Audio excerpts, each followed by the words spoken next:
लोग बात कर रहे थे फेनिल धनायन का स्थायित्व। तो फेनिल धनायन के स्थायित्व में आप लोगों को बताया गया कि जो हैलोएरिन होते हैं इनमें स्व आयनन का गुण पाया जाता है। स्व आयन मतलब ये स्वयं आयनित हो जाते हैं। जब ये आयनित होगा तो इस फॉर्म में आएगा और ये क्या बन गया बच्चों? फेनिल धनायन। क्या बन गया? आप बताया कि बेंजीन रिंग में से एक हाइड्रोजन कम हो जाता है तो फेनिल हो जाता है। तो फेनिल धनायन है।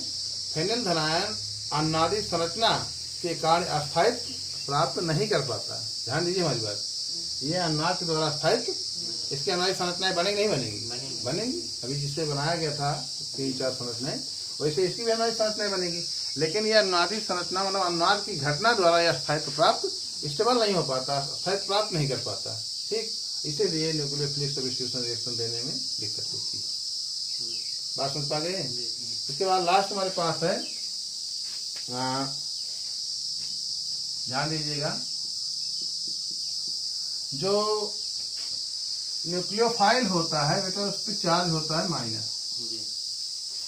ठीक, और जो हैलोएरिन होता है, कौन? हैलोएरिन में आपको बताया गया कि जो हैलोजन होता है वो इलेक्ट्रॉन को रिंग की ओर फेंकता है। ठीक, तो उसकी बताया गया 3-4 अन्नादि संरचनाएं प्राप्त होती हैं और आर्थो और पैरा पर इलेक्ट्रॉन का घनत्व बढ़ जाता है। अब आप लोग खुद ही बताइए, अगर आर्थो और पैरा पर इलेक्ट्रॉन का घनत्व बढ़ गया है तो वहां पर इलेक्ट्रॉन पर नेगेटिव चार्ज है, यहाँ पर नेगेटिव चार्ज है, क्या एक दूसरे के करीब आ पाएंगे? तो एक दूसरे के करीब नहीं आ पाएंगे तो क्रिया कोई संभावना बनती नहीं है। तो इसे क्या कहते हैं? संभावित प्रतिकर्षण। किसमें किसमें? हैलोएरिनों में और न्यूक्लियोफाइल में जो संभावित प्रतिकर्षण होता है, उसी प्रतिकर्षण की वजह से नाभिक स्नेह क्रियाओं की संभावना कम हो जाती है। बात स्पष्ट हो गई है? चलिए हाँ, देखिए हाइड्रॉक्सिल समूह के द्वारा प्रतिस्थापन कैसे होगा?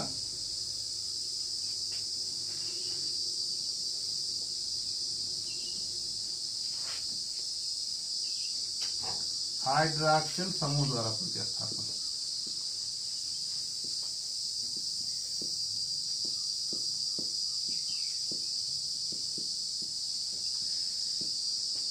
तो जैसे तुम्हारे पास ये है,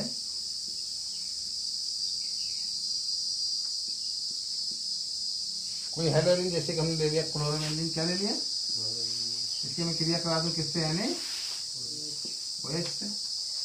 Na, अब इसमें आप लोग अच्छी तरह जानते हैं NaOH जो है इसमें क्या है? OH नाम है, न्यूक्लियोफाइल नहीं है। ये इसको सब्स्टिट्यूट कर देगा और हमें प्राप्त हो जाएगा फिनोल। क्या मिलेगा? फिनोल।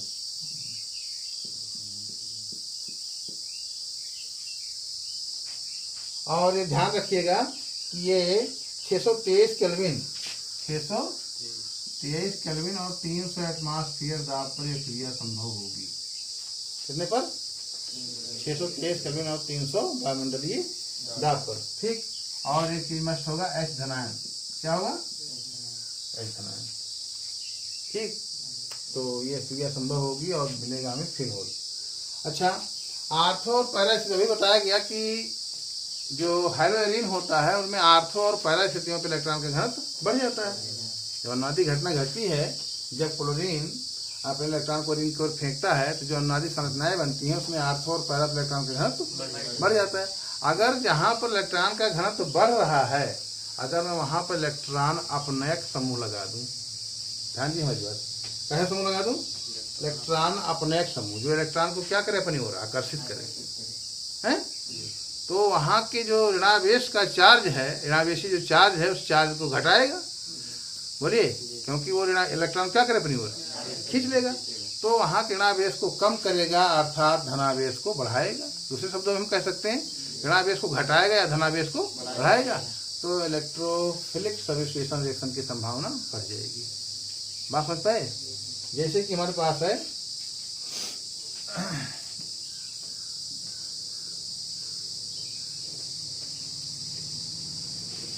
ध्यान दीजिए, बहुत इंपॉर्टेंट है जो बताने चल रहे हैं आपको।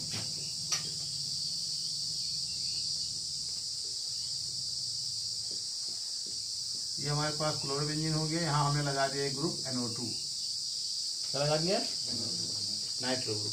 नाइट्रो ग्रुप कैसा ग्रुप है? इलेक्ट्रॉन अपनयक समूह है। ठीक, जो इलेक्ट्रॉन को अपनी ओर क्या करता है? आकर्षित करता है। ठीक, अब इसकी क्रिया कराएं NaOH से, किससे? NaOH से टेम्परेचर कितना हो जाएगा? 443 केल्विन। कितना? देखिए टेम्परेचर घट गया, टेम्परेचर घट गया। अब टेम्परेचर घट गया इसका मतलब क्या हुआ? वहां पर अभी आप बताया गया था कि 623 केल्विन टेम्परेचर पर क्रिया वो हो रही थी, हैं? क्योंकि आपको बताया गया जो न्यूक्लियोफिलिक सब्स्टिट्यूशन रिएक्शन बड़ी मुश्किल से होता है, बहुत हाई टेम्परेचर देंगे तो वो क्रिया संभव है। कौन सी जो भी बताएगी इसके पहले जो क्रिया कराया हमने NaOH से फिनोल बनाया था, उसमें ताप कितना दिया गया था? 623। इसका मतलब वो सामान्य टेम्परेचर पर क्रिया नहीं होगी, ठीक है। लेकिन जैसे एक इलेक्ट्रॉन अपने ग्रुप लगाएंगे और पैरा स्थितिक इलेक्ट्रॉन को अपनी ओर आकर्षित करेगा, क्योंकि बताया गया यहाँ पर और यहाँ पर इलेक्ट्रॉन घनत्व बढ़ता है। तो जब ये इलेक्ट्रॉन की घनत्व को खींच लेगा अपनी ओर, तो रिंग है अपेक्षा की तो पहले की अपेक्षा धनावेशित हो जाएगी और न्यूक्लियोफाइल का जो सब्स्टिट्यूशन रिएक्शन है वो थोड़ा सुगमता से होगा। बात समझ पाए? और सुगमता से होगा तो टेम्परेचर क्या होगा? घट जाएगा। नहीं बात समझ में आएगी? तो अब यहाँ पर रिएक्शन में आप वही कर लीजिए जो वहाँ था, बनेगा वही।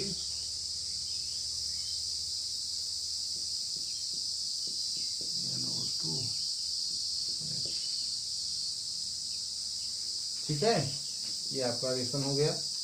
अच्छा, अगर हम आर्थो और पैरा दोनों पर लगा दें, क्योंकि बताया गया कि अनादिक संरचनाओं में आर्थो और पैरा दोनों स्थितियों पर इलेक्ट्रॉन का घनत्व बढ़ता है, तो अगर दोनों स्थितियों पर लगा दें तो न्यूक्लियोफाइल के प्रति इसकी क्रियाशीलता और क्या हो जानी चाहिए? बढ़ जानी चाहिए, क्योंकि दो जगह लगाएंगे। यहाँ पर भी हमने NO2 लगा दिया, यहाँ पर भी हमने NO2 लगा दिया, और आपको बताया कि आर्थो और पैरा पर इलेक्ट्रॉन का घनत्व बढ़ता था। तो अब यहाँ के इलेक्ट्रॉन को ये अपनी ओर आकर्षित करेगा, यहाँ के इलेक्ट्रॉन को अपनी ओर आकर्षित करेगा। बात समझ पा रहे हैं? तो इसका जो यहाँ पर ऋणावेश था उसके चार्ज को क्या कर देगा? कम कर देगा, अर्थात रिंग पहले की अपेक्षा धनी हो जाएगी, धनावेशित हो जाएगी। क्या हो जाएगी? धनावेशित हो जाएगी। तो अब बताइए, अब न्यूक्लियोफाइल का अटैक और सरलता से होगा कि नहीं होगा? तो और कम टेम्परेचर यूज होना चाहिए, क्योंकि जितना मुश्किल होगा टेम्परेचर उतना ज़्यादा देना पड़ेगा, ठीक। और जितना सुगमता होगा टेम्परेचर उतना कम देना पड़ेगा। तो इसके टेम्परेचर बच्चे हो गया 368 केल्विन। कितना हो गया?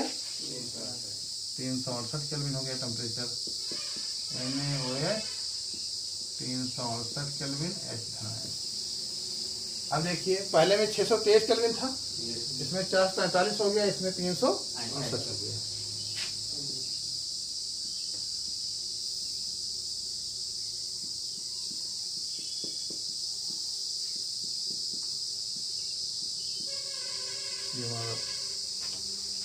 फर्स्ट आ गए हैं।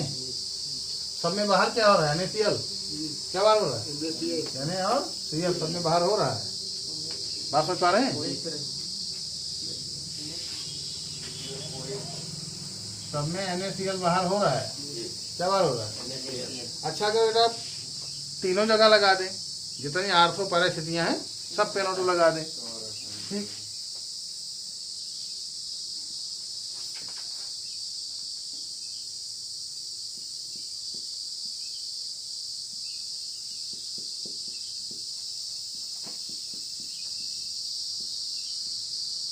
यही इलेक्ट्रॉन का घनत्व बढ़ रहा था, ये दोनों आर्थो स्थिति और ये पैरा स्थिति। अब जो है हल्का सा गर्म कर दीजिए, बस जल की उपस्थिति में हल्का सा गर्म कर दीजिए, क्रिया संपन्न हो जाएगी। जल की उपस्थिति में थोड़ा सा ही, बस ये देखिए, हाई टेम्परेचर की आवश्यकता नहीं है।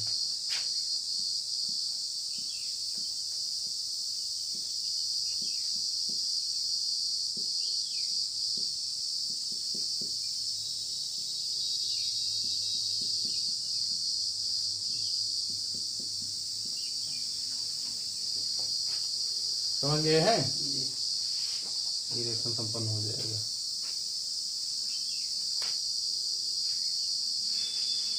तो आप लोगों ने देखा कि जब हमारे पास हेलोरिन था, ठीक है, और केवल हेलोरिन था और उसमें हमने कोई अपने ग्रुप नहीं लगाया था, तो 623 केल्विन टेम्परेचर हमें देना पड़ा, तब वह क्रिया संपन्न हो पाई, ठीक। लेकिन जैसे हमने एक पहला स्थिति पे एक इलेक्ट्रॉन अपने ग्रुप लगाया, इसने इलेक्ट्रॉन रिंग के इलेक्ट्रॉन को अपनी ओर खींच लिया और इसको अपेक्षाकृत धनावेशित कर दिया, जिससे न्यूक्लियोफिलिक सब्स्टिट्यूशन रिएक्शन थोड़ी सुगमता से हुई और टेम्परेचर हमें कम टेम्परेचर पर ये संभव हो गई। और हमने आठवां पैरा दोनों स्थितियों पर लगाया तो इलेक्ट्रॉन को इन दोनों ने और ज़्यादा खींच लिया और सुगमता से क्रिया हो गई और क्रिया कम टेम्परेचर पर और हो गई। और यहाँ देखिए तीनों आठवां पैरा साइज में लगा दिया हमने, तो जल के साथ ही क्रिया करके इसने बना दिया। ठीक है, बात समझ पाए? तो ये आपका समझ पा गए होंगे इनकी क्रियाशीलता के बारे में। अब रिएक्शन और देख लीजिए आप लोग।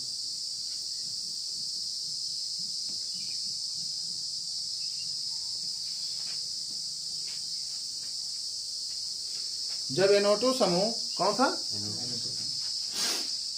NO2 समूह आर्थो और पैरा स्थितियों पे जुड़ता है, जुड़ा होता है, ठीक है, तो रिंग की क्रियाशीलता न्यूक्लियोफाइल के प्रति क्या हो जाती है? तेज हो जाती है। समझ पा रहे हैं? जब NO2 समूह आर्थो और पैरा स्थितियों पर जुड़ा होता है तब यह प्रभाव अधिक प्रबल होता है, मतलब कि न्यूक्लियोफाइल के प्रति क्रियाशीलता क्या होती है? प्रबल होती है। यद्यपि इलेक्ट्रॉन अपने एक समूह के मेटा स्थिति पर जुड़ने से हरे अधीनों की क्रियाशीलता कोई प्रभाव प्रेक्षित नहीं होता। ठीक, अगर मेटा के स्थान पे जोड़ दे क्या चीज NO2, ठीक, तो उसकी क्रियाशीलता कोई प्रभाव नहीं पड़ेगा। क्यों? क्योंकि मेटा स्थिति पे इलेक्ट्रॉन था ही नहीं। बस समझ पा रहे हैं? हाँ, तो अब इनका रिएक्शन देखिए आप लोग। पहले मेरे पैरा आइसोमर, क्या ले रहे हैं? Para isomer.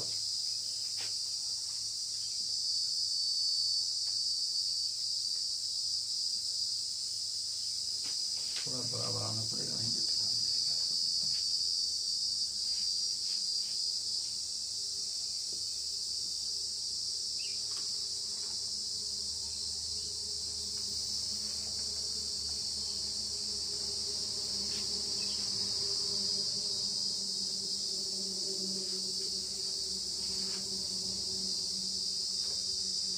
ये हमारा है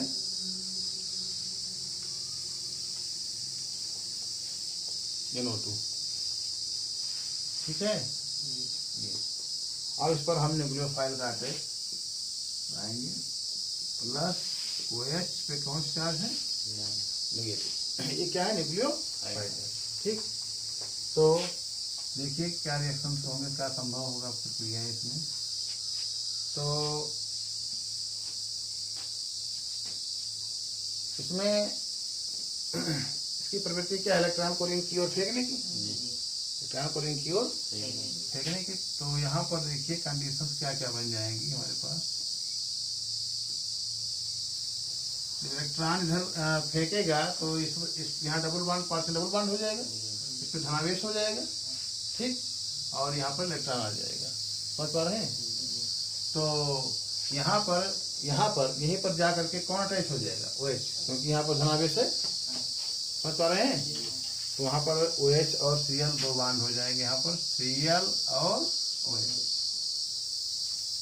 Cl और OH, ठीक है। और कंडीशन क्या बनेगी? यहाँ पर दो इलेक्ट्रॉन नेगेटिव, और ये बाकी बंद हमारे पास पहले जैसे रहेंगे। अब इसी में क्या होगी? अनुनादी घटना होगी।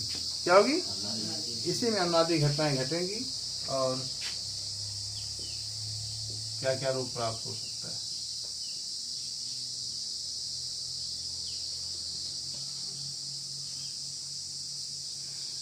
जब आप इसको यहाँ अंदर करेंगे, इसको जब आप यहाँ पे अंदर करेंगे, ये वाला क्या होगा? हो जाएगा Cl OH, और यहाँ पर हो गया, ये हो गया N, double bond O, single bond O, ion, और यहाँ पर, ठीक है। देखिए, हाँ ठीक है। यहाँ पर अंदर आप क्या लिख सकते हैं? आयन, क्योंकि दो इलेक्ट्रॉन मिल गया ना इसको। यहाँ दो इलेक्ट्रॉन आया नहीं आया। अब अगला क्या होगा? ये दो इलेक्ट्रॉन जब यहाँ पर अंदर करेंगे आप, तो ये वाला बंद क्या होगा? एक हो जाएगा और नई कंडीशन आपको मिल जाएगी।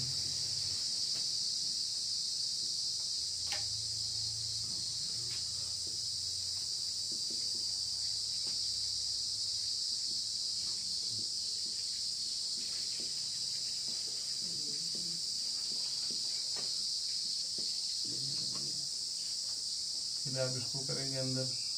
ठीक, समझ पाए? बात समझ पा रहे हैं? हाँ। तो सबसे लास्ट कंडीशन में हमारे पास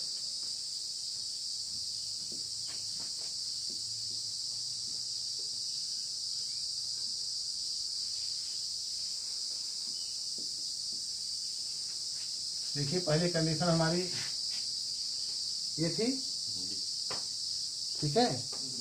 अब इसमें बता दीजिए कौन सा ग्रुप है अच्छा लिविंग ग्रुप जो बाहर हो जाएगा जब ये बंद यहाँ अंदर करोगे, ठीक है। तो यहाँ पर डबल बंद हो जाएगा, तो क्या कार्बन बैलेंसी 5 हो जाएगी। तो ये लिविंग ग्रुप है, क्लोरीन क्या हो जाएगा बाहर, और यहाँ बचेगा क्या, OH यहाँ पर, और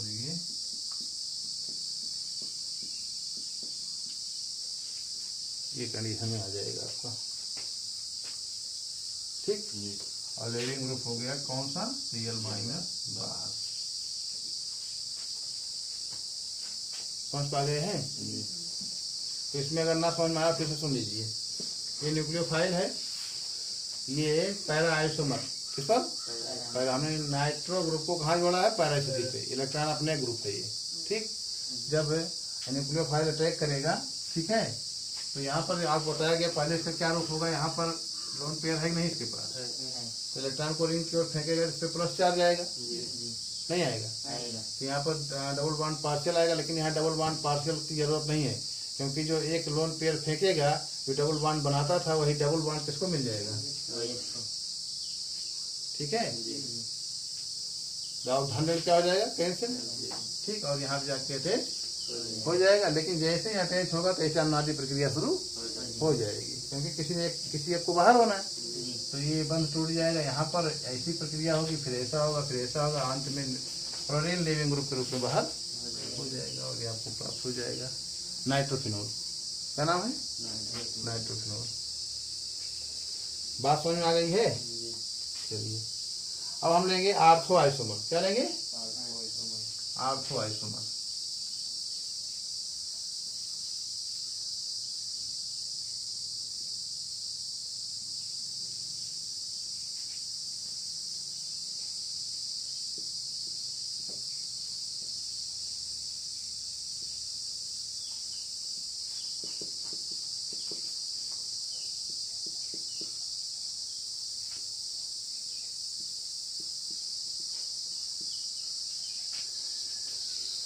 ये हमारे पास आर्थो आइसोमर है, ठीक है। इसे अटैक करने के लिए कौन आ रहा है, न्यूक्लियो, ठीक।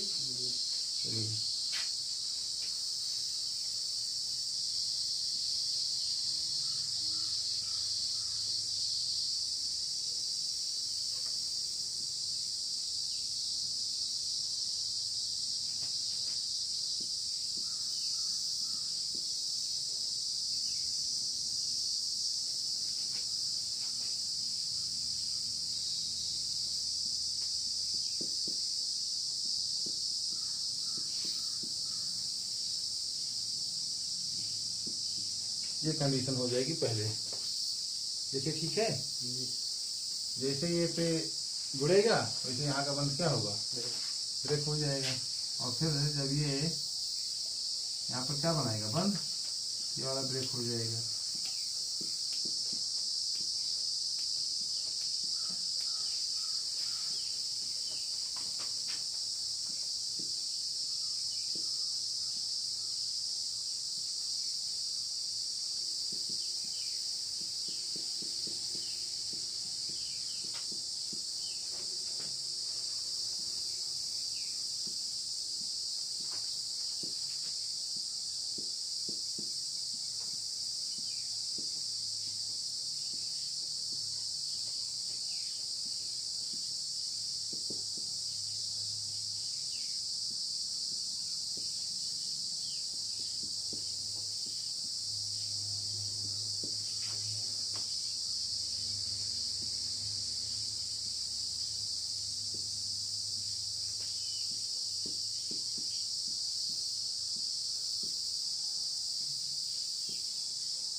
देखिए ठीक है बच्चों, बात समझ में आ गई है?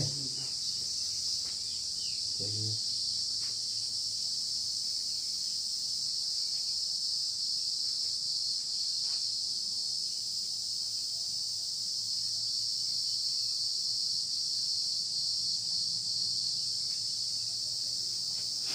इसमें बच्चे याद रखिए, सबसे इसमें सब प्रक्रिया क्या होती है, धीमी होती है।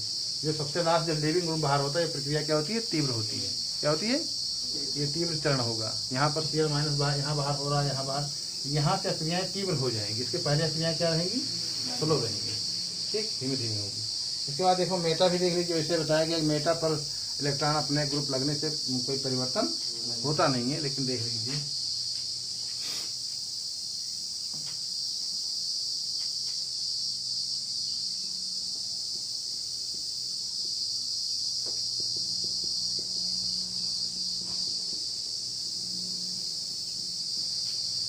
ये हमारे पास मेटा नाइट्रो क्लोरोबेंजीन है। क्या है?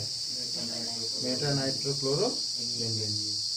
तो इसमें देख लीजिए स्थितियाँ क्या क्या बनेंगी।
बात समझ पा गए हैं जी? ये आपका मेटा आइसोमर है। लेकिन एक चीज याद रखना आप लोगों को कि मेटा आइसोमर, मेटा स्थिति पर नाइट्रो लगाने से इसकी क्रियाशीलता कोई व्यापक असर नहीं पड़ता है। ठीक है, मतलब रिंग जितना पहले क्रियाशील थी लगभग उतनी क्रियाशील अब भी क्रिया धीमे धीमे होती रहेगी। बात समझ पा गए हैं? तो तीव्र चरण यही शुरू होता है, सबसे लास्ट में जब लिविंग ग्रुप बाहर होता है तभी तीव्र चरण शुरू होता है। बाकी सब रिएक्शन के बारे में आप जान गए। ये था न्यूक्लियोफिलिक रिएक्शन जो कराया गया, इसके पहले बताया गया क्यों धीमा होता है। ठीक, और ये उनके रिएक्शंस हैं। उसके बाद हम लोग अब हाइलो एल्केनो का हमारे पास गुण बचा हो, रासायनिक गुण, जिसके बारे में हम लोग कल बात करेंगे।